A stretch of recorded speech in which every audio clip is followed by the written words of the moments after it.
Zahuzum, good afternoon everyone and welcome. We are at the Morris Thompson Cultural and Visitor Center. I'm your host today, Dewey Kothlia Hoffman. We're going to be carrying out a presentation produced by Danakanaga, which is a nonprofit that serves as the voice for Alaska Native elders throughout the interior. Danakanaga collaborates with the Morris Thompson Center and Tanana Chiefs Conference to bring you this series called Our People Speak, with generous support from Doi Unlimited. The series features elders and culture bearers discussing seasonal Alaska Native cultural topics. Today, we want to welcome our esteemed guests, Darrell, Hildebrand, and Debra, Lynne. We're going to be talking about migratory birds and springtime in Alaska. And welcome to our guests. Thank you for joining us. Before we start, just a quick few announcements. First, this episode is being recorded and will be released April 14th at noon on Morris Thompson Center website, Facebook, and YouTube.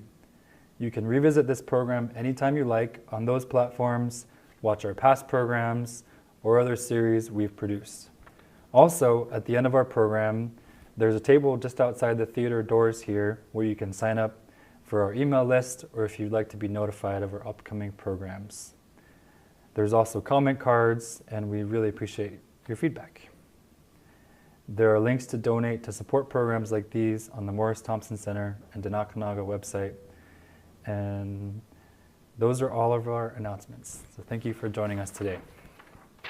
So we'll start with introductions over here. Would you like to share a little bit about yourself and what brings you to our show today? I'm Debra Lynne. I work with Tanana Chiefs Conference. I help with the, I work with as a climate change coordinator, and within that framework I include helping out with the Migratory Bird Co-Management Council. And Tanana Chiefs has the interior regional representatives for this management.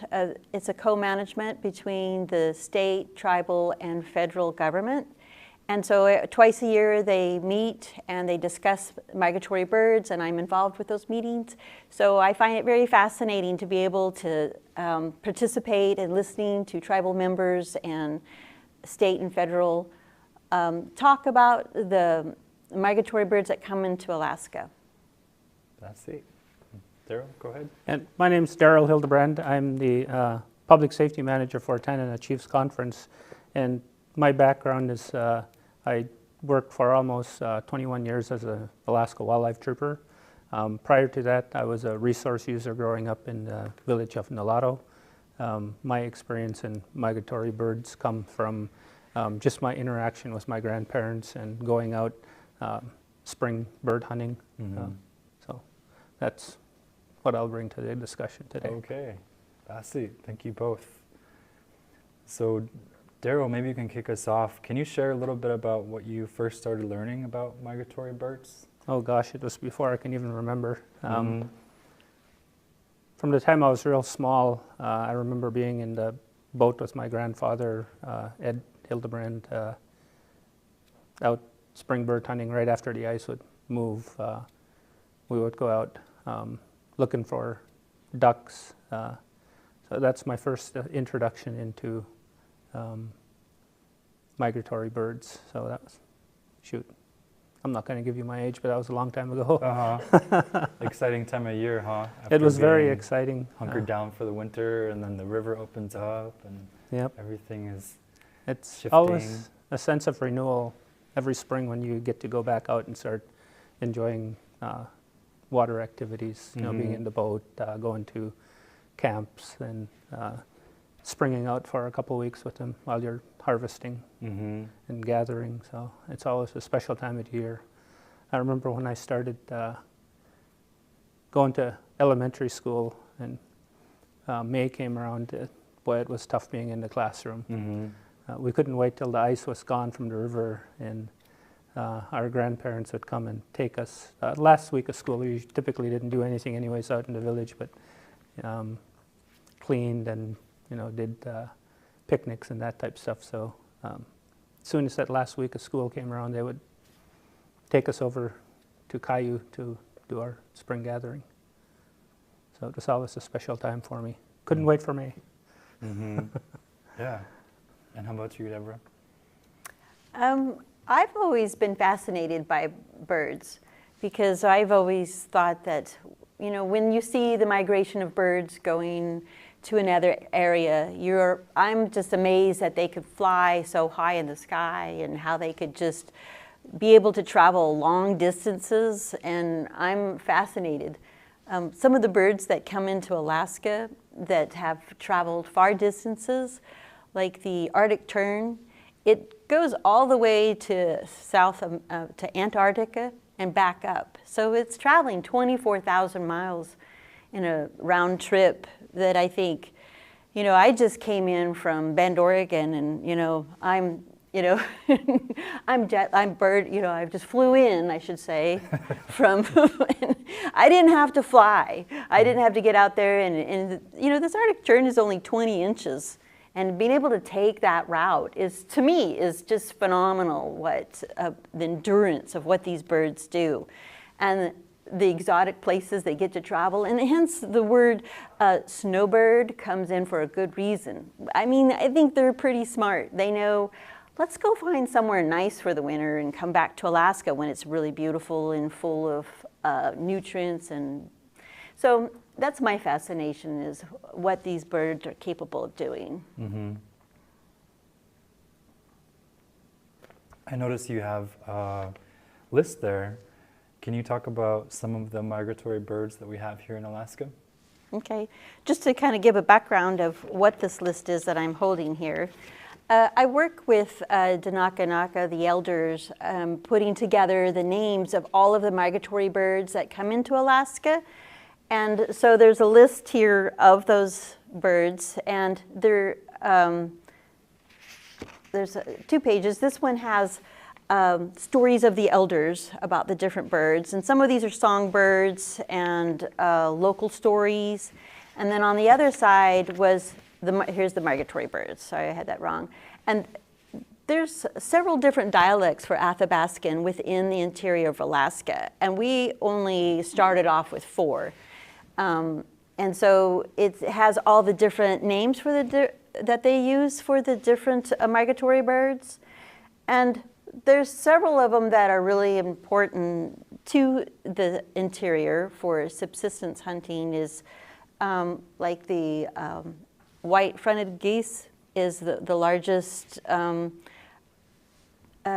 that is harvested in this area, along with mallards and different ducks, and the Canadian geese, of course, is the popular one we're always seeing here in this area. But there's quite a few lists there of migratory birds that fly in and out of Alaska. Do you have any specific birds that you have a connection to, or any experiences throughout your lifetime that maybe you'd want to share at this time? You know, we see it as a food source after a long winter, when the migratory birds started to come in, and especially the Canadian goose. You know, there's a lot of meat on a Canadian goose. Even the lesser Canadian goose has a lot of meat on it. The white or snow goose has a lot of meat, and then the emperor geese. The emperor geese always seemed like they were a lot fatter and healthier than the other geese for some reason. I don't know why that was, but those were a favorite of just about everybody at home. And then I have a fascination with seagulls, their wing shape and design. And this comes from my background in aviation and the fact that the Wright brothers basically camped out on the beach in Kitty Hawk and just studied how the eagles flew and the seagulls flew and how they used their wings to turn and how they would use wing warping. And it was real fascinating study that they did, and then they eventually invented the aircraft, which flying has been a passion of mine my whole life. Yeah, you're a trained, licensed aviator, right? Yes, I am. Yeah, I flew for the state troopers my whole career, and for some years prior to that. One of my first memories was of being in in an airplane. Was my biological dad. Mm-hmm. And then I flew later with my stepdad. When I was 11 and 12 years old, he would let us fly the airplane. Nice. That's something I hope to pursue in my future at some point. Yep, so yeah, the seagull, even you can't eat it. What do you have a favorite tasting bird? Gitsetl, What's that one? teal. A teal. A little small, little fat butterball teal. Yeah. Oh, It's nice. tender and fat, and it's just seems like it's a juicier bird. It's not as dry as the other birds. Uh-huh. Mhm. Yeah. My only experience birding would be on the roads, like going after grouse, like lots of roads out of Ruby where I come from, mining roads and whatnot. Mhm. And they're not very skittish. So I remember it wasn't always a perfect shot, but they go ding, ding, almost like they let you get them sometimes. But yeah, Yes. I remember seeing lots of spruce grouse and sometimes ptarmigan running across the roads there. Just to note that they're not a migratory bird. Oh, okay. They're not listed as a migratory bird, but they're a large population for Because hunting. they stay here year round? Yes. Yes. Oh, okay. Yeah. Yeah. I think we have 7 species of grouse in Alaska, I think. Oh, okay. I can't name them all, but I can come close. Yeah. Just checking on. Yeah, there's several of them. And then the ptarmigan is in that family, and it's our state bird. Mm-hmm. Oh, okay. So if they're not migratory, what's the term for that? Just live here year round? Resident. Resident? So they get their PFDs? If they file on time? They qualify, they just don't file, right? Cool. Yeah. Yeah. I remember too just going out in a wall tent, and you notice over time how the songbirds, as they come in, just that chorus gets louder and louder. Of course, through a wall tent, you can hear everything almost. So that's one of the memories I have growing up. Right. I love camping out. And spring when we go out and with the boats and we set up our camps, it was typically in wall tents. And you're right, early in the morning, about 4 o'clock, you start hearing the songbirds start their day. Typically the robins would start out first, and then the rest of the songbirds would join in. And before you get up for breakfast, you'd have a chorus of songbirds going out on out there. Really special memories growing up and waking up to that. With my grandpa frying bacon and cooking eggs on the cook stove, on the camp stove. Yeah, draws you right out of the tent. You mentioned your grandpa. Is there anything that he might have shared with you that you want to emphasize with this topic today? So, as far as harvesting waterfowl in the springtime, you only harvest what you need, and try not to harvest the females. Okay. If you can. The egg layers. Yep. If you can leave the females, leave the females. So you gotta know how to identify the different types. Yeah. Would that be through like the coloring or? Through the coloring, he taught us the difference between males and females at an early age. It's a little bit more difficult when you're hunting the geese to determine which one is male or female, but like all the other waterfowl species it gets easier. Snow geese is another hard one to identify, but when they get closer, if you're up close enough to them, you can identify them. There's just a little distinctions like around their beaks and feet and stuff that you can. Oh, You have to really look at them. The ducks, on the other hand, are very easy to identify just because of their colorations. The brighter birds are easy to identify. So. Mallards, mallards especially. This one's green and one's brown. You don't want to shoot the brown ones. Oh, okay. So it's easy to tell. Yeah. Pretty So easy. aside from yummy soup, what are some of the uses that your family has found or in our native community has been using these animals for? Well, there's a lot of different uses you can make them. Besides just eating all of most of the bird, you can utilize the furs, the feathers for bedding. You can utilize the feathers for pillows, quilts, parkas, the down feathers for parkas, headgear for traditional song and dance. You use feathers for fans. I mean, there's so many different uses for feathers.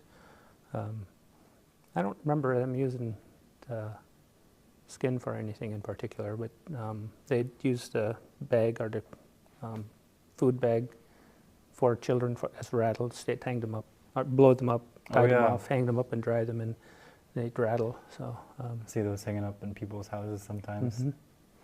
So I think it's called bebet in Danaka. And the leg bones, you could use those for straws.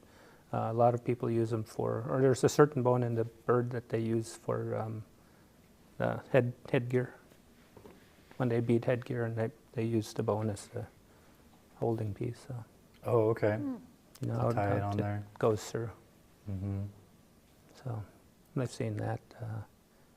I'm sure there's more uses that I'm just not aware of. Mm-hmm. And is there anything from this project or that you've come across, any particular examples from elders about the types of birds or some of their uses that you'd like to share? Well, there's several stories that they talked about as far as a relationship for like the long-tailed duck would come, when it comes in around June, the long-tailed duck will come on the river, and it'll be, if there's a lot of them coming in, then it means there's going to be a lot of salmon coming, and if there's not any coming along the river, and they'll do a fly down and go 5 miles and turn around and come back, and there'll be a huge flock of them, then you know that there's going to be salmon. And what is happening is there's hardly any of these long-tailed ducks returning back to the river. So that's an indicator bird. And then there's another natural indicator bird is the olive-sided flyfletcher, that it's called the messenger bird. And it actually has a sound that says 3 days, 3 days. I guess it's the sound of it. I haven't heard this, but this is the story that I was told. And so that it means that when it sings the song 3 days in their language or in their song, then the salmon comes in 3 days. And so there's some of those type of stories. And then the last story is they spoke about, the elders told a story. Several elders have told me the story about the robin, which I'm sure you could add to that story. And how they're not singing their same song anymore, and it's not as long, and that because the native language is not being spoke all the time, then the robins are not speaking their language either all the time. So I don't know if you want to expound on that story, but that was several elders have told that story. I know this story, but I couldn't pronounce how the song goes. But then they ended Hatni, Hatni, Hatni. So. Dodo, Selin, Kulkoi, Tsiga, Tilzut, Tilzut, Sitni, Sitni, Hihi. We use Hatni, Hatni at the end. Oh, okay. Language. Yeah. And just for our viewers or our people who are learning about this region, we're talking about the blue interior Athabascan, probably from, would it be between the villages of Fort Yukon downriver, or what geographic area are we referring to with the data you've collected? It has a Gwich'in language, so it goes up extend into Old Crow area, so it reaches It'll cover up. everything just about, yeah. Okay. The blue section for our except below visitors. Koyukuk, there's no Nulato and Caltech. They didn't put that dialect on there.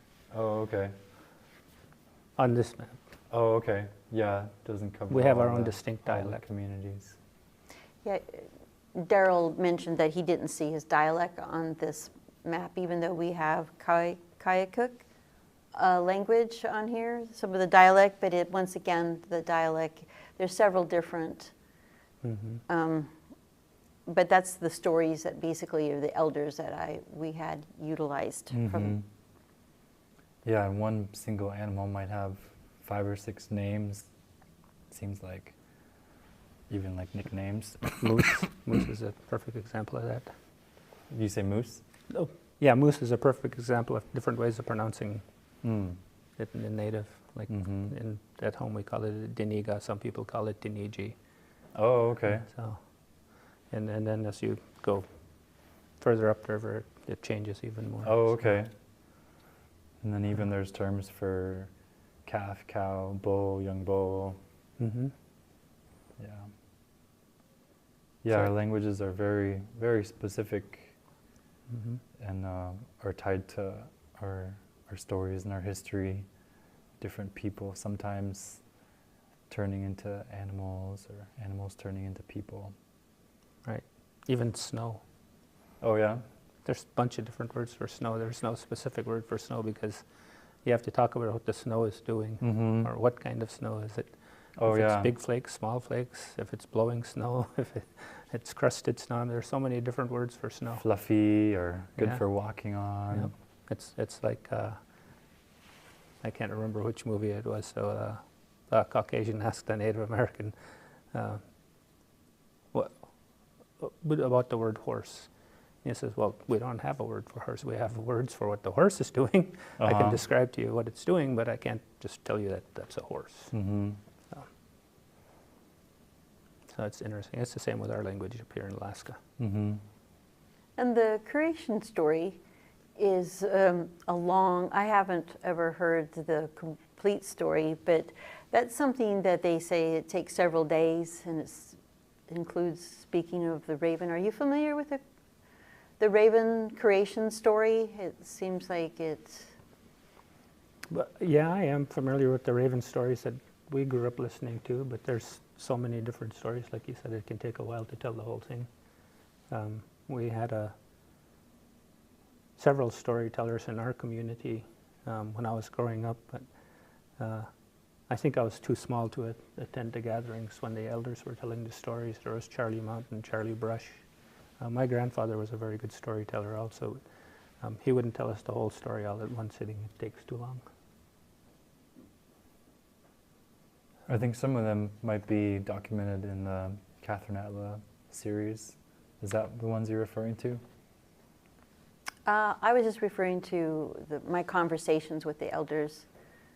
Oh, okay. And them wanting to have a series talking about the creation story. I think Yukon-Koyukuk School District some years ago had a series called,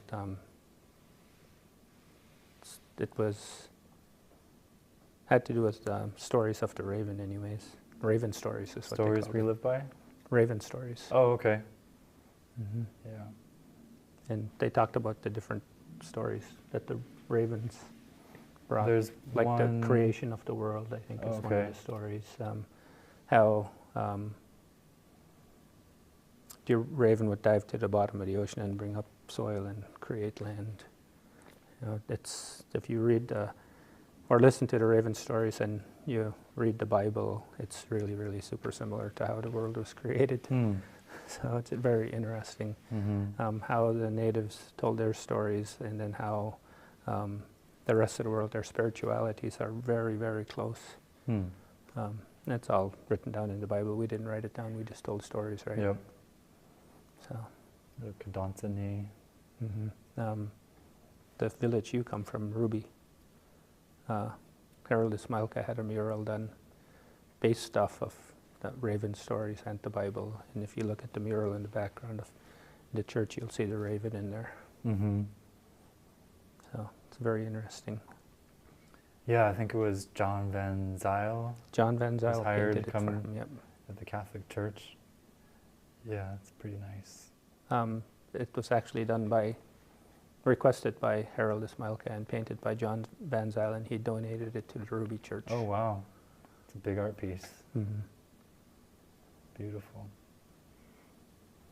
Yeah, the stories that I've heard listened to with the elders, they speak about that the creation of the land and the people were simultaneously, they were done together. So the idea of migrating from other areas is not part of their story. Their story is that that's why they have a connection with the land, is because they were created with it. Mm-hmm. And so they've always been here in the land.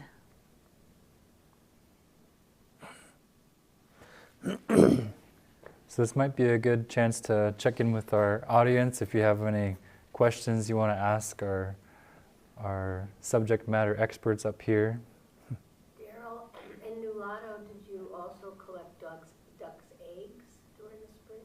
And can you just make sure to repeat the question so it comes through online? So the question was, from the audience was, in Nulato, did we collect duck eggs in the spring? And the answer to the question is yes, we did. What kinds? Whatever As many as you could? Whatever we could find, yeah. And if you found them early enough and before they started forming, then we were allowed to take them, but we couldn't take all of them. We could only take a certain number of them. So they would always check them. And if there was something in there, then we would take them and force the bird to lay more eggs, and then we could go back and take a portion of those eggs. You got some seagull eggs as well? And the other question was, do we do seagull eggs as well? And the answer to that is yes, they did seagull eggs as well. There's a island down below Celtic that they call Egg Island. I was wondering about the olive-sided flycatcher. I missed some of what you said. I'm sorry? The olive-sided flycatcher? That was, Sorry. And the call, and it was, one of you talked about what the call was predicting. The 3-day message, it was predicting the salmon were coming. Oh, the salmon, okay. So that when the olive-sided flycatcher sings his song, 3 days. From your talks with the elders, have they mentioned the olive-sided flycatcher today? Is it declining? They didn't really say that they haven't seen So, that for it. example, it used to be a very common bird in Fairbanks. Mm-hmm. You'd be hard-pressed to find one, maybe one in 5 years or something like that. Overall, the songbirds they talk about out in the rural communities. Arctic Village, they talked about that they don't hear the songbirds anymore, and they're not, and that the songbirds are reducing. But basically, the songbirds aren't singing, so that's a concern that the elders have.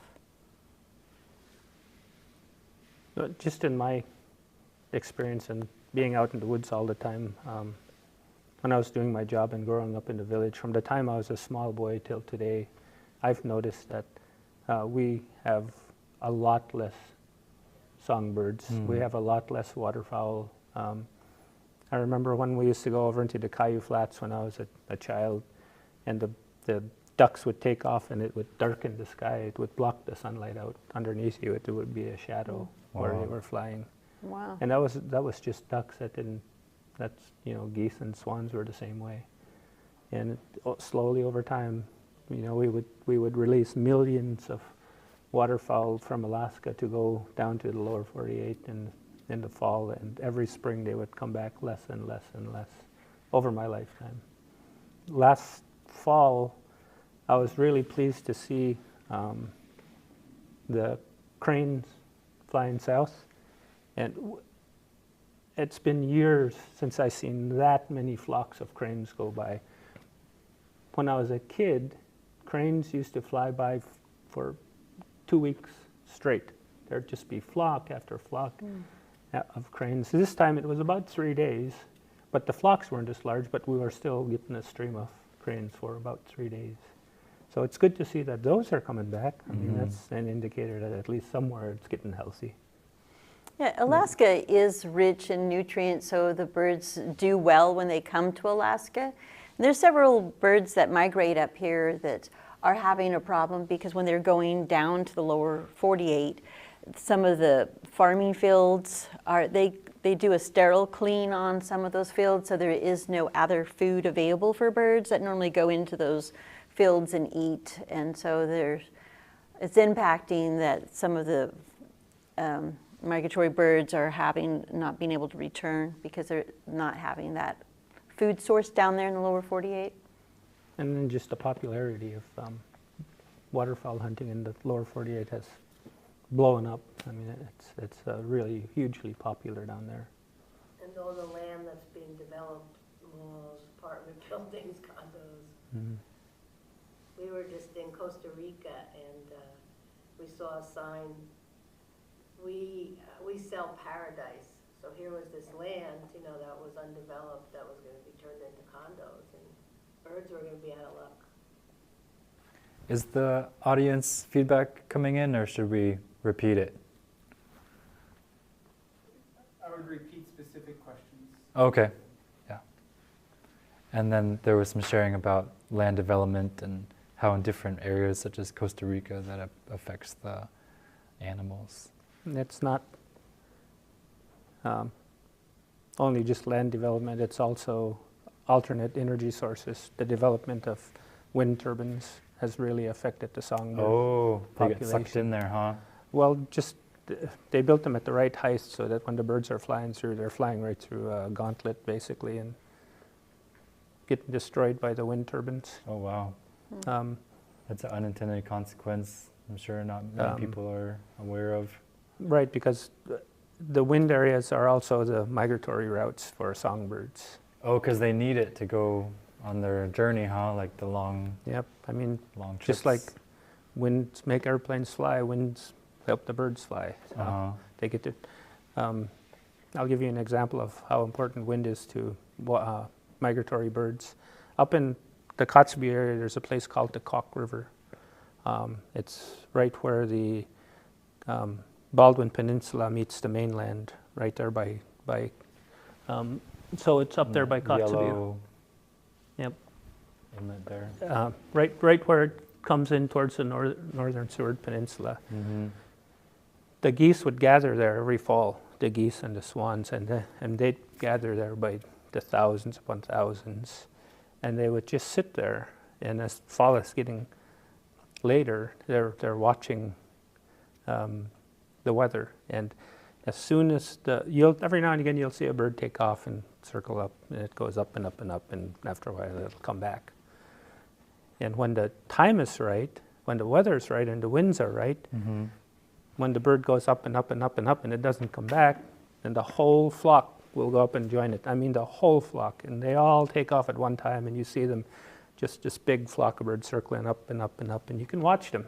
Wow. You can sit there and watch them, and pretty soon it's just it gets smaller and smaller and smaller, and then bam, they're gone. They found the right current, I guess, huh? Yep, 3 days later they're sitting in California. Wow. So it's a pretty impressive sight to see. Another thing I heard that has affected maybe the smaller species is domestic cats. Like in towns like Fairbanks, they're predators by nature, right? And they like to go hunting, but maybe like they don't get a chance to since they're domestic. So then they go find little birds and play with them and don't necessarily eat them. But do either of you know anything about that issue? The audience is shaking their head yes, but where I'm from, we don't have very many cats As pets? Yeah, as pets. in the village. We did have a cat of our own when once I moved to Fairbanks. My daughter had a cat, and it would climb around in the willows hunting birds, so we declawed it and kind of stopped that issue, or at least slowed it down. But we made sure that we kept a close eye on her when she was out in her hunting mode. We let her take the voles and the mice and stuff from the ground, but we wouldn't let her take the birds. Mm-hmm. Well, I'm interested in hearing what you have to say about the It's cats. approximately 1 billion birds a year in the United States are taken by cats. Oh, Did you say 1 billion? I did. And in the Billion island birds of a year. Maui, there are 500,000 feral cats. wow. Whoa. 500,000 feral, like wild cats. Like people didn't get their pets spayed or neutered, so they just went out and made more and more babies. Whatever, and, So this affects it greatly. and we talked to some people when, we were there, and they said people don't want to do anything about it. Of course, some people do, but the majority of people, they love cats, and just let them be.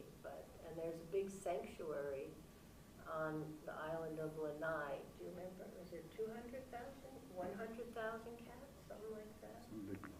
And they fund it with tourists. So say you go, to the island, and one of the activities you can do is visit the cat sanctuary, and of course you pay for it, and you can buy merchandise. And they say that's helping keep them from being feral cats because they're feeding them. But it's still a small amount of what's in the islands, and there's practically no endemic birds left anymore in Hawaii. It is a migratory route for birds that come from Alaska going down Right, to, the ones that are from Hawaii, Mhm. there's hardly any of them left. How many species, maybe? 3 or 4? A small number. Very small number of endemic species. They've all been killed. so that was just making me wonder about the migratory birds, if they're going to be impacted because of stopping off at Hawaii. This is going to Yeah, impact absolutely. their And population. land development there, because, if you've been there, it's a land of condos. And so there's not a lot of open fields for them, or forests, whatever their habitat is. Hmm. The other big one is tall buildings and lights. Oh, yeah, and windows. Yeah. And we suffer from that, these little usually it's the newer, in the the- younger birds, they're just learning to fly, and they see your window. And they said even though they may fly away, most of them will have had enough internal damage that they won't make it. So, yeah. Poor. Yeah, talking about birds hitting people's windows. My dad has stickers in his office where he has big picture windows to try to help Does it avoid work? that. Does it I think it helps. Yeah. It's not a, to me it's not a good sign when a bird hits the window. No. no. Yeah. So in our culture, it is a bad sign when a bird hits a window. Yeah. It's a sign that they're bringing a bad message. Yeah, so I agree. In our culture too, in our family's culture. Mm. So speaking more about migratory birds today, is there any sort of advice or best practices in terms of hunting, or maybe advocating, or in the realm of thinking about protecting this for our future? And we'll start here. So as a resource user, when you're out there, think about the number of birds you're taking. Mhm. Only take what you need or what you can use. I know that in this day and age of freezers and food saver bags and stuff, people are tempted to take a little bit more. Just think about the future and think about how many birds that you really need. Mhm. Don't take more than you need.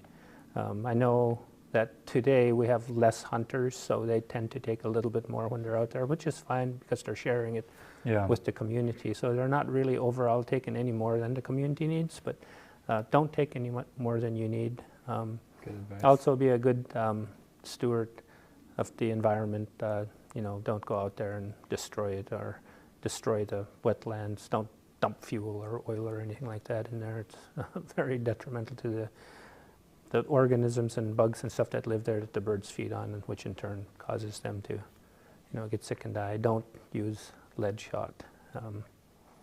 Lead shot's horrible for the birds. Oh. They'll ingest it and use it as grit to grind their food and give themselves lead poisoning.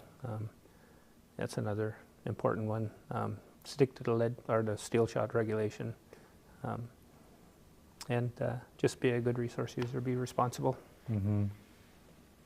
Anything to add? He summed that up perfectly. I think, everybody does their part in being able to protect the birds. And I think also it's interesting, the Alaska Migratory Bird Co-Management Council. They meet twice a year, and they have been talking about this might be something different, but they've been talking about the avian flu that has been going through the lower 48 and has reached up here into Alaska. And they have information, the U.S. Fish and Wildlife Services on their website has updates on how to prepare, to be aware when you're hunting and to be aware when you're handling birds that are migrating from the lower 48 up into Alaska, because it has impacted. There's been a variety of different types of birds. Eagles have even been, because predators are going to be involved with getting this flu. And so that's been a big concern of the different agencies that are wanting to do conservation and help with migratory birds, but also thinking about that as well. Are you saying that it's good to look out for also because you don't want to eat the meat of a sick bird? Correct. Okay. Yeah, you don't want, and even handling it could be questionable. So being able to look at the different signs of that they're not able to, that they're falling over, that they're going places they shouldn't be going, that they actually have a, behavior where they're not looking like they're healthy. Okay. Are you familiar? Have you seen any? I have Darrell? not seen any with avian flu. I mean, if they're flying in, they must be a healthy bird, right? Because most people are not going to be shooting birds that are laying on the ground or wobbling around or anything like that, or doing anything outside of the ordinary. Most of the birds that folks around home take, or that even we take, are ones that are flying in and appear to be healthy. There's no way for us to check them when they're flying in, right? Mm-hmm. I mean, they're moving fairly quick, and Yeah. there's really no way for you to judge if this is a healthy or a sick bird. Mm-hmm. You can't really tell sometimes until you have them in the boat, or Yep. Or if they land and you can observe them, but where's the fun and where's the fair chase when you're doing that, right? Well, we always try to keep our young people in mind, and so I wanted to make sure to include in our time today, if there's anything that you want our youth to really remember from this conversation. And as we were mentioning, if you want to speak to a certain audience, you could look in the camera over there. So we'll take turns here. Can you tell us in a few words how youth or young adults can stay connected to their traditions through migratory birds, or some things that they might be encouraged to learn or try? I'll start here.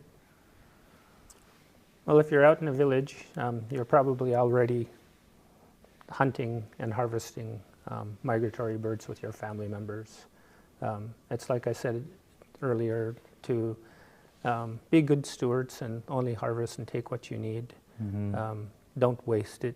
That's the worst thing you can do, is waste your game once you harvest it. Make sure you take care of it properly, and listen to your elders and your parents on how to properly care for your waterfowl. It's fairly warm during the spring days. One of the tricks we used to use to keep our birds from souring was to pluck our grandmother would always make us pluck the stomach area and expose it so that it would stay cool. Okay. So little tricks like that. Just make sure that you take good care of the game that you take. I know in some cultures, the men will go out and bring back the food, and then the women are expected to do all the plucking. Is that how it was when you grew up? That's exactly how it was when I grew up. It's changing a bit now. A lot of the guys that go out hunting now will take care of the birds while they're out at hunting camp. The problem with doing that is you're taking care of the birds when you're out at hunting camp. You're also taking away the feathers that the ladies can use at home. Okay. You're taking away some of the innards that they might want to use at home. So I think you're better off just bringing the whole thing home. A little bit of a trade-off. There is a huge trade-off. Mm-hmm. Of course, it's also a lot easier today to go down to the store and buy a pillow, right? Mm. So. Or feather bed. Those are super nice. How about you, Debra? Anything to add? Well, this is the purpose of this was to be able to create a poster that we could give to the school systems and take it out to the rural communities so that they're able to know what the migratory birds are and to be able to read and understand the different languages of the birds and the stories of the elders. So this was part of the reasoning why this poster was developed, was to help the youth become aware. And then also part of that initiative is wanting to help the youth be able to get a mentor.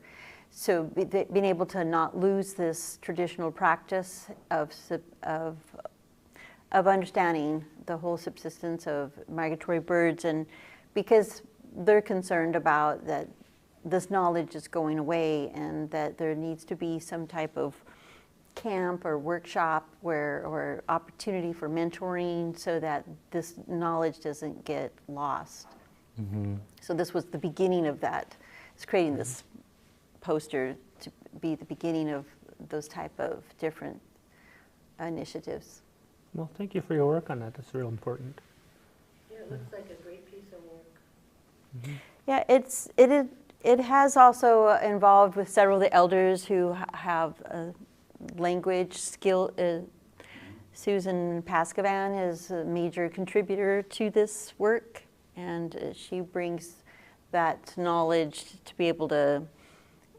And then we've even brought it to the Fish and Wildlife so that they were looking at the scientific name and the migratory bird name. And so together between these two agencies and people and elders, and Danakanaka was the main group that helped with this. So I'm not saying that you're a speaker, but with the people you worked with, were the native names for the birds more descriptive And the scientific than names. the scientific? Like Yeah, absolutely. A bird who sounds like this or looks like this, or you know. Yeah, it's more associated, as Darrell was explaining, that some of these words were more about describing what the bird's doing, and it's Can I see? not. Maybe I could find a couple examples here. Oh, okay. So there's one with a white band on the side of its head. There's so many on here. Mm-hmm.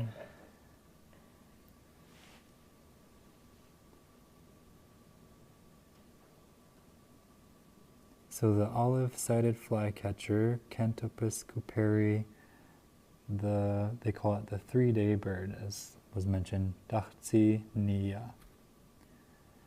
And the portion of the interview says, King salmon is going to show up. So those birds, they don't go way back there.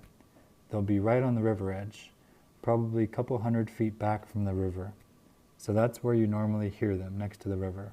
It whistle, 3 days, 3 days. But you got to understand that. A lot of people whistle like the bird like that. And you got to understand.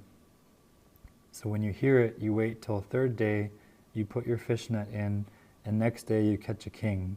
Same way with the fall chum. When the fall chum starts showing, it'll repeat that. And that, I believe this might be Benedict Jones from Kayakuk. And then where's that one? White-crowned sparrow, Ketlan Tsahutana. So Ketlan is the shell, the dentalia, that has a lot of significance in our culture. And Tsahutana sounds like a person to me.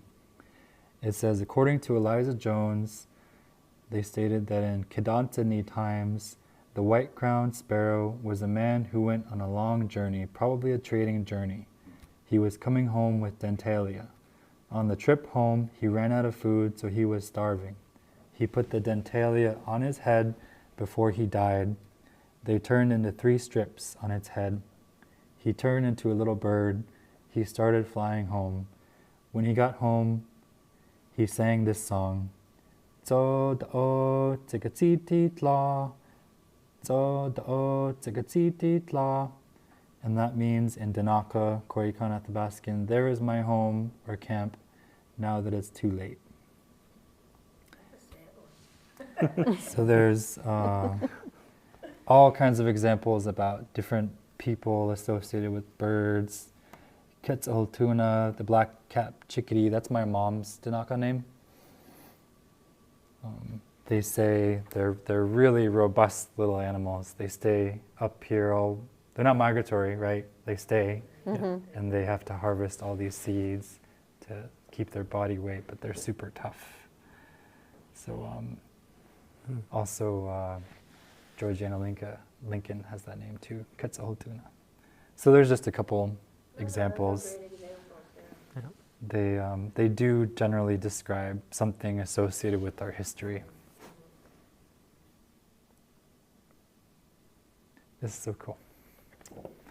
Well, we're coming up on the end of our time today, so we'll have one final chance to ask questions, and then we'll take a round, see if there's anything in terms of final comments. Was there anything else you were curious about? Can I make a statement? Go ahead. So I'd like to end on something, we talked about how bird populations are decreasing. And so on a positive side, like if the cranes is starting to rebound, the same when DDT was in use in our environment, the eagle, the osprey, the peregrine falcon were all on the edge of this extinction. And today the osprey will fly up here, the eagle is increased, and the peregrine is all over the country. And so we need some positive examples too. For the audience, they were just saying the raptors, or the large animal birds, are making a comeback. So that's something positive we can note today. So we'll start over here. Any final comments, Deborah? Thank you so much for your time today. Yeah, I agree. Ending on a positive note is being able to kind of respect these birds for what they do in their lifespan of traveling and going in and out of different areas. But Alaska is rich in nutrients, and it is the nesting grounds for the migratory birds that come up into this area. And it is still the last place in the United States where the birds can get the nutrients that they do need. So we do provide, as the state of Alaska, as a great place for birds to migrate to, because they do rebuild up their nutrients for their long journeys that they travel. So good on Alaska that we still have a land that is rich and abundant for migratory birds. Yep. Darrell, anything you'd like to share at the close of our time today? Well, through continued conservation and being good stewards of the land, it's like the audience said, we are starting to see some increases in some of our waterfowl, and it was like I observed last fall with the crane. It seems like those are starting to make a comeback. So if we continue to be good stewards, we'll continue to see increases. Navasi to you both. Really enjoyed our conversation, and we'll see you all at our next topic. I'm not sure what we'll be doing next, but thank you again to our guests and our visitors. That's all we have for today. Thanks. Thank you.